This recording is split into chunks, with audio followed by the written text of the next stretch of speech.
Hey guys, to help run the forums, host the website, and travel, we've introduced a universal service fee for in-depth coverage, including this video. My goal is to be unbiased and transparent. It's a privilege to serve you. This is not an endorsement. Let's get into it. Hey guys, we're back in Ranchos Palos Verdes, Southern California. Kind of an overcast day, but really nice for shooting.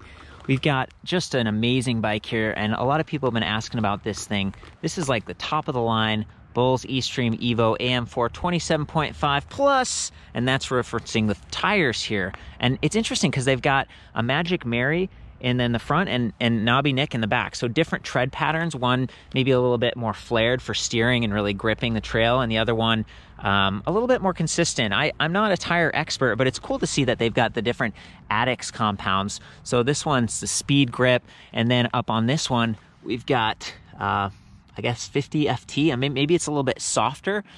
Definitely unique tires, right? Like these are plus size 27.5 by 2.8. So high volume, that's going to give you some comfort, a little bit more stability and float, especially on today where it's a little bit wet and we might go through some brush and you just want to be able to float over that, grab that trail. There's a little bit more friction happening, a little bit more drag and weight because of the plus size, but when you've got an electric bike, especially one with a 15% lighter motor, I mean, pretty awesome. This is about 6.4 pounds on the Brose S Mag, so sport magnesium, very lightweight material, compact, nice aluminum alloy shield there for protection. I'm going to go over the drivetrain a little bit later, but just coming back to the wheels, the tires, look at these rims. These are like 35 millimeter, a little bit wider on that asymmetric design, width 35. That's what I was referencing before. So it's going to give you a little bit more strength and hold on the larger tire, a little bit wider diameter that we were talking about. And of course, you've got to have a bike that's set up for plus size tires, and we do have that here. So we've got the boost hub spacing up front, 110 millimeter hub spacing with a 15 millimeter through axle, and you can dial that in so that the see how the lever's kind of up and forward right now? We might want to bring that back so it doesn't snag on any plants or anything while we're riding, and you can do that.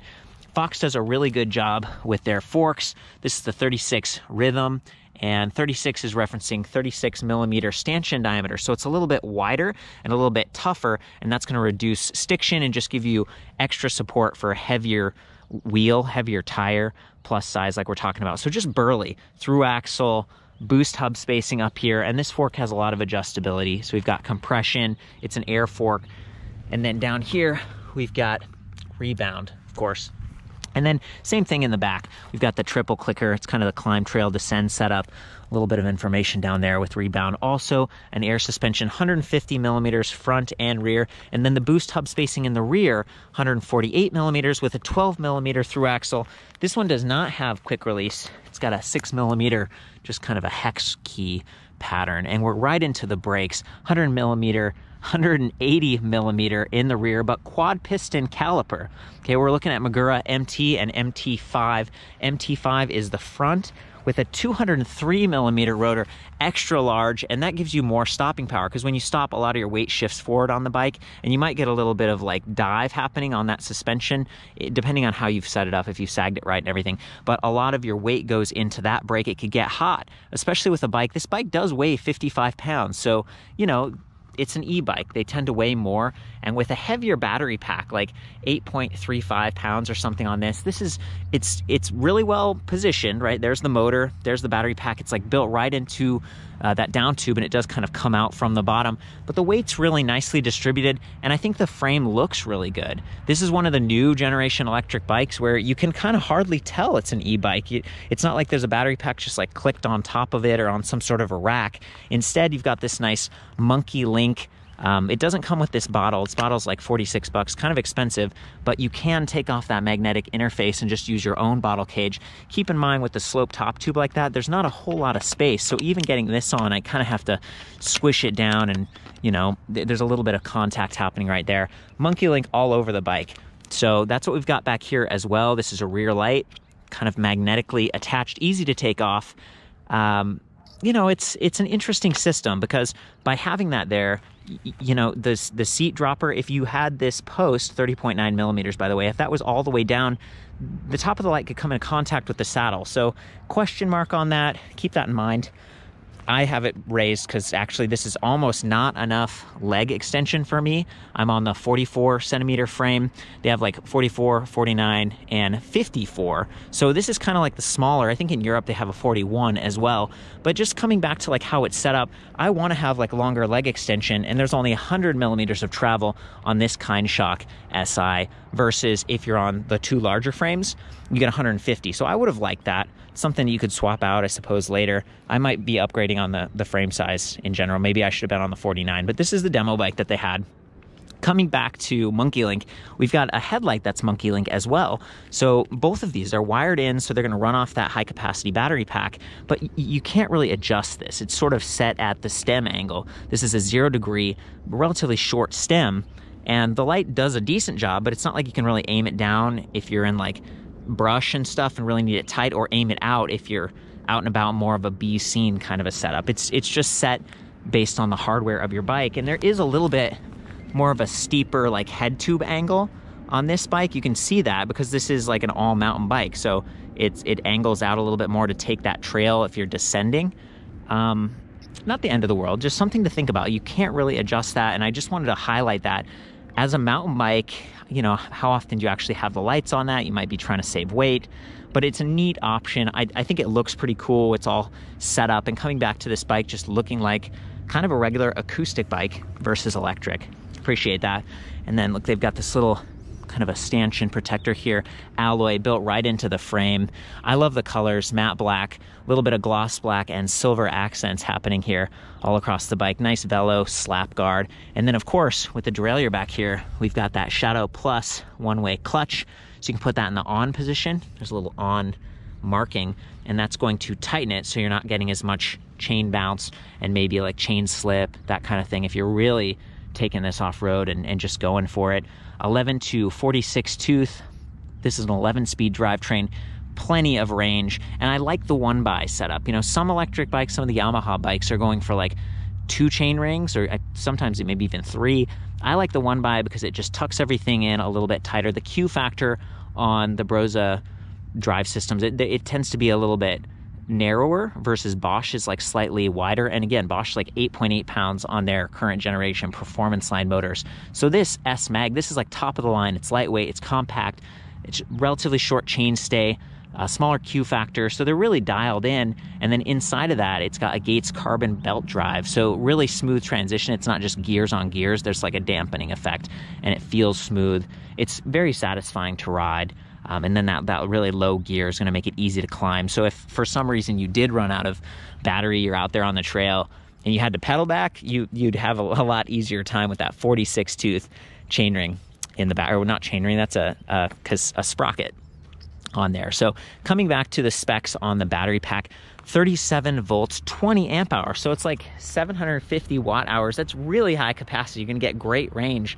And I think it's like, you know, 8.35 or something like that. It's not super heavy. I'm kind of, you know, I'm impressed with that, because a lot of the other battery packs, it's like 500 watt hours, 6 or 6.5 pounds. So 7-8 for 2 extra pounds to go up to 750 and have it all combined.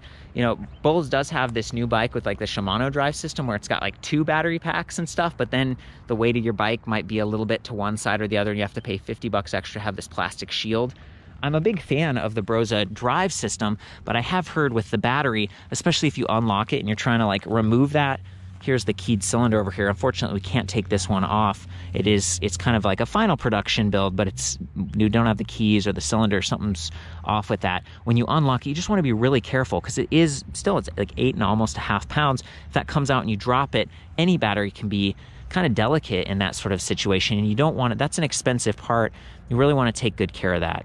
So I'm trying to give you some feedback that the gravity of unlocking it and just taking this off, be careful. Maybe even consider laying the bike down when you take the battery off. Batteries you want to keep it in like a cool, dry location, avoid extreme heat, extreme cold. So you might be leaving the bike in the garage, because these are kind of bigger bikes with plus size tires. You're taking the battery off. Please just be careful. Keep that in mind. Bulls does have a 2-year comprehensive warranty and then 5 years on the frame, and they do work with dealers, so it should be relatively easy to get some service or follow-up support, but I don't know if they cover user error if you drop your battery. And I do like that they've upgraded this little cover here, so it's magnetic, and it does have a leash, so you're not going to lose it quite as easily. It's not like the world's toughest leash. You can kind of pull it out if you really tug on it, but it's better than no leash, which I think we've seen in the past. And there's the interface for, I think this is like the energy bus. Yeah, a little magnetic interface. They're now using that with the shops to do diagnostics and like software upgrades and stuff. And this is the charger, BMZ, same guys that are making the battery. 4.5 amp charger, that's awesome. So many electric bike chargers, just 2 amps, which, you know, it's like half as fast, basically. When you've got a battery that's this much juice in it, you definitely want to be able to charge it quickly so you can get out there and go have fun and ride. So I'm a big fan of that. It's positioned near that left crank arm, so you could still kind of imagine it's plugged in and the wire's like out here. You could snag that if the pedals get kicked or something. But at least it's magnetic, so it'll just pop off. It's not gonna like crack or something. It's actually a pretty tough charger. 1.9 pounds on that, by the way. A little bit bulkier, but you know, not a problem if you've got a backpack, you just toss it in. No kickstand, of course, because this is, you know, this is like a hardcore mountain bike. It's not something that they usually spec. Sometimes I do like to see provisions for adding one, like a little plate or something, or maybe just the mounting point, so you could add your own, but they haven't done that, especially on a full system. Actually, maybe they have. Barney was walking over here, was going to give me, he's like, right there. Is this like the 18 millimeter space? 18 mil, yep. Yeah, look at that. Oh, I'm so glad. Rock on, dude. And I'm seeing the magnet right here. The motor controller system measures rear wheel speed, pedal cadence, and pedal torque. And I think in the past we've seen magnets like on the spoke, and they can get kind of bumped around, and then you're losing one of the signals and you'll get like a motor error. So the fact that this is measuring 3 signals, and we've got that new, what is it called? The max mode or? Flex mode on that one. Flex mode. Yep. Right, can you explain that real quick? Yeah, so that's going to be only in the 4th power level assistance, and what it is, it's going to be more torque based. So what's going to happen is that when you're pedaling at higher speeds, you're still going to get more power out of it, about 30% more power out of that drive there. Interesting. And then up to the 120 RPM pedal support too. So, you know, that's where we're coming back to, like, you're climbing on steep stuff. Like, that's what we've got here in Ranchos Palos Verdes. You might be descending and it's like kind of trail conditions, and then it's like really steep. And so you go up to that 4th block, because there are four levels basically. Correct. And then that's when you get that flex mode. Rock on, dude. Now we got it. And I think on that note, just coming back to the motor, I'm going to attach the camera and give you like a close-up and everything like that. But to me, that's the big highlight. It's like high capacity battery, the brand new motor from Brose, and then some of the display stuff that we'll jump into in a second. Nice locking Ergon grips. There's the Magura levers, 2-finger. They do, you know, somewhat adjustable reach, and they've got these pistons that go this direction instead of this direction, and so Magura's like proud of that, and they say it's very consistent. You don't have like a spike. A lot of adjustability up here. I like the trigger shifters because you can go forward or backwards on the high, and then multi-shift on the low. Really, this is like an alloy shifter. It's higher end stuff. Nice long handlebar, internally routed, tapered head tube. I think that's good. I was going to jump into display, but have you heard me? I guess we haven't really talked about price too much yet, have we? No. Also, on the warranty on the battery, that's actually a 4-year warranty. 4 years? Yeah. All other electrical components are going to be 2 years. Wow. Is that new for you guys? No, we've actually started that since 2017. Yeah. So it depends on the article number of the battery. But so you either get 2 years on some of the older stuff, 4 years on the newer stuff. So as far as pricing, this is $62.99. So, you know, you're paying more for sure, but with all this high-end componentry, Fox front and rear, really cool bike. I like the way this one looks a lot. If you want, you can step down a little bit and you can go to a 10-speed drivetrain. Okay, so we've got Shimano Dior. It's not the XT. It's still got Shadow Plus, but this is 10 speeds. And is this like 11 to 42 instead of 11 to 46? Yep. Okay, so you don't have that super big ring. Still got the high capacity battery. Still the Brose S Mag. What else are we? Oh yeah, in the rear, instead of a quad piston caliper, it's got dual piston. Dual piston, correct. Yep. And the colors. Yeah. So for 500 less, you know, if red is maybe your favorite color, or you just want to save some money, can you pull this one up real quick, Barney? What's your role at Bulls, Barney? I'm one of the operations managers there. I do a lot of tech support and just all around. Rock. Sales and everything. So someone calls, they got an issue, you might actually talk to them. Yeah, correct. That is so cool. Thank you so much for being out here with me. It makes it a lot more fun. Thank you. So this is the new blocks display, the D14, right? 14D. The 14D. Oh, so close. And he just hit the power button on the top of it and it came to life. But if you hadn't used the bike for a long time and you're pressing that, you're like, why isn't it coming on? You might have to go down here to the battery. There's a power button right here, and that sort of primes it, because I think it goes into like sleep mode, and it does have 5 little ticks. So there's a little charge level infographic built right into the battery. I think that's really cool. And it's like is this alloy? It's like an alloy casing. Correct. Yeah. So it's pretty tough. So even though there's no like extra padding or whatever, and this is right there where dirt and, you know, water and stuff could get there. You know, he was saying that this is IP56 rated, so ingress protected, and that's the display and the battery, and right? The battery, yep. Yeah. And the drive unit. And the drive unit. So all that stuff down there, even though it kind of looks like, well, is it exposed? They're probably going for weight savings and then like trail clearance, you know, because this is, look at that, like the chain ring's about as low as the base of the motor. It's not hanging down extra far or something like that. And just the way that it's tucked in, I really like how this thing looks. And I really like, we did this like motor shootout a while back where it was like Brose versus Bosch versus Shimano. And I came away thinking that Brose was my favorite. Nice, yeah. Actually, yeah, because it's so smooth. And BULLS carries all 3. So this is nothing, I mean, you could choose. And I mean, Bosch has been around in the States a little bit longer, and they've got the shift detection. Shimano is kind of like hardcore, you know, and it's a little bit more purist and stuff. Also very lightweight. I think you guys were like, yeah, I like Shimano, and I was like, I like Brose. So go to your dealer, you know. Yeah, I agree. Try it out. So back to the display. You can tap the power button one more time and it goes into sleep mode, and then it just blinks back on very quickly. Over here on the left, there's like lights. So, you know, if we had the monkey links plugged into this one, the lights would go on. And I do want to show you that in a minute over on the other bike. And then down here we have this like set button. So right here we can see trip distance, 2.6 miles. Our range, that's really cool. So if you press on the display, so press up once and there's 1 block, and now it says 65 mile estimate for the lowest level of assist, and it drops down to 38 on the second, 31 on the third, and then the 4th level, this is the one with flex mode, it drops down to 20 miles of estimated range. Press set one more time and it says like total, so 2.6, and then trip 2.6. So this is like a brand new bike. So yeah, so up and down, that's your levels of assist. And this is this nice little, it's you know, it's readable from back here. They're not doing like the color thing and the big displays like some of the other ones. It's not removable. It doesn't have USB charging built in or anything. They kind of move the diagnostics down to that interface, the energy bus thing. So Rosenberger interface, but it is transflective. And it's not using a lot of electricity, so that's cool. Transflective meaning it looks good in the broad, like harsh daylight, or in the dark because it's backlit. So thank you, dude. I'm gonna go prime this one right here. So same thing, press the power button. There we go. And this one's slightly different. The firmware is like a little bit different, so it only has 3 blocks. And yeah, there we go. So if I press this, see how it changes? Like that's the backlighting that I was talking about. And here's the headlight. So it's kind of aimed down a little bit, 100 lux on that. And it does point where you steer, which is convenient. And then there's the rear light. So that's kind of cool. You know, it's one LED. I think it's like 170 bucks for those 2 lights, which to me is like kind of expensive. You know, 46 bucks for the bottle, but it's all, you know, look how nice that looks. Super removable. So if you're going in and taking a break at like a coffee shop or something at the bottom of the hill, you can take your lights with you and people won't like pluck them off your bike. Have I missed anything? Should we just hop on and go for a little ride? Yeah, let's do a ride.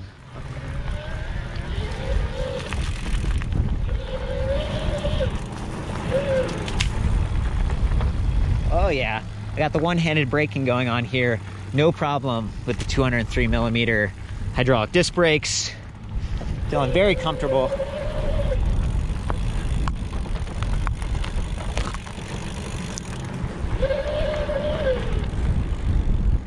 Just a beautiful place to ride. I always enjoy being out here. Oh man, that's Catalina Island in the distance. I've ridden all over this place, and it's really, you know, as someone with like a sensitive knee, nice to be on a bike like this that provides as much power as it does, up to 90 Newton meters of torque. And as we were saying, it's like 250 watts nominal and then 570 watts peak with 410% support. So if I put in 100 units of support, it's going to be like it's adding 410. So I mean, that's awesome. Okay guys, from here you can see the 36 tooth chainring in the front. I love that it's got the narrow wide teeth. They fit perfectly in that nice chain. It's going to keep some better retention, less slip. And then we've got this really cool plastic like E13 chain retention piece here, like a little guide. I didn't know it flipped up like that, so that was a cool discovery earlier. We were, you know, working on the drivetrain, getting this all dialed in because they brought the bikes over in a van, and you know, things get a little out of place sometimes. Shimano Dior. It's not XT like you can see on their E-Stream Evo AM4. You know, that bike's 500 more. This one has a little bit more limited. It's 11 to 42 teeth instead of 46, so you don't get that super huge ring, but still, you know, 42 teeth is not bad. And I love that the Dior does have Shadow Plus, that little clutch that tightens the spring, so you're not going to get as much chain bounce. A nice fellow plastic slap guard down here. It's a good setup all around. And then of course the Brose S Mag, right? Sport, magnesium, lightweight, compact.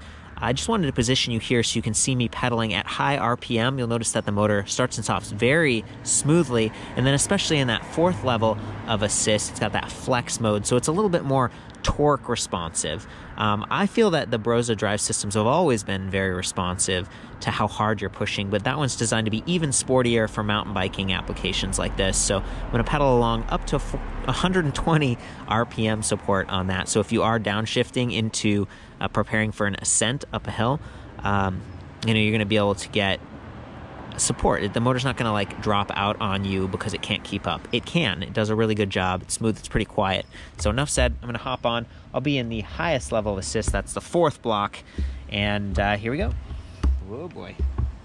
And that's one thing to note. When you pedal back on this system, it doesn't cycle the chain. And it's kind of a mix. Some drive systems do, like the Bosch Active Line motors. It cycles back, but there's a little bit of mechanical resistance. This one, it just sort of freewheels backwards like that. So if you accidentally kick it, they can really spin. So be careful with that. Also, when you're shifting gears, ease up a little bit because of the torque sensing, and that'll make shifting a little bit smoother, and you won't bang up your chain or the teeth on your cassette as much.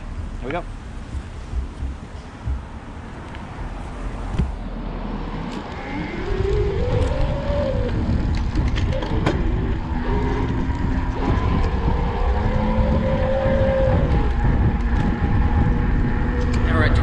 Right there. It happens pretty quickly.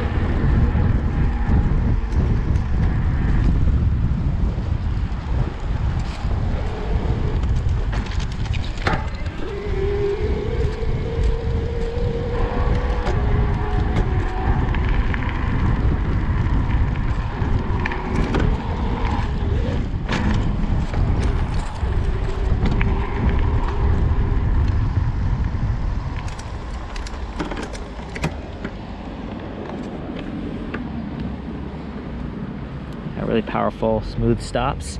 Hydraulic disc brakes working pretty well. Hey guys, one of my favorite ride shots is always like the no hands. A little bit of off-road here. I was thinking maybe I could handle it with the big tires because they're so stable. So I'm gonna try that here. There we go. Oh boy. Got a little bit of correction here. It's handling pretty well. It's just a really quiet motor. Even in the higher RPMs, that's been something that always impressed me about Brose. They managed to keep it pretty quiet. And then, you know, back to that stability thing. It's nice. Especially if you're someone who's like, you know, maybe you're riding more advanced paths and you're a good mountain biker, but you're not like super expert. These plus size tires make you feel, they add a lot of confidence, at least for me. Okay guys, Barney is on the AM4. Just thought it'd be cool to follow him around a little bit and give some third-person perspectives on the sidewalk. Yeah, I love that suspension. Lots of comfort, float.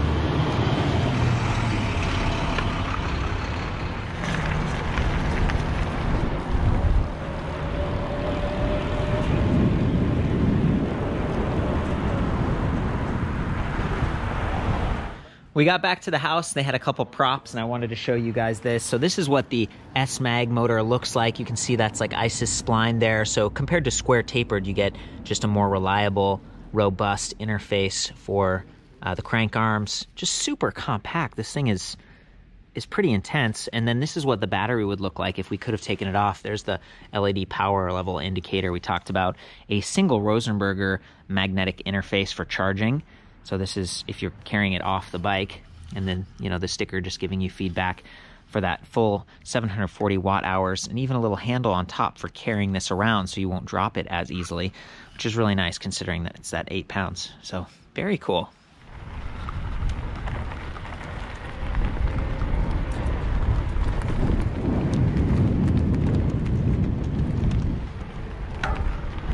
Got the lights and stuff down there. So that's another thing. The rear light could get blocked a little bit if you're on maybe you know the big tires, the plus size tires.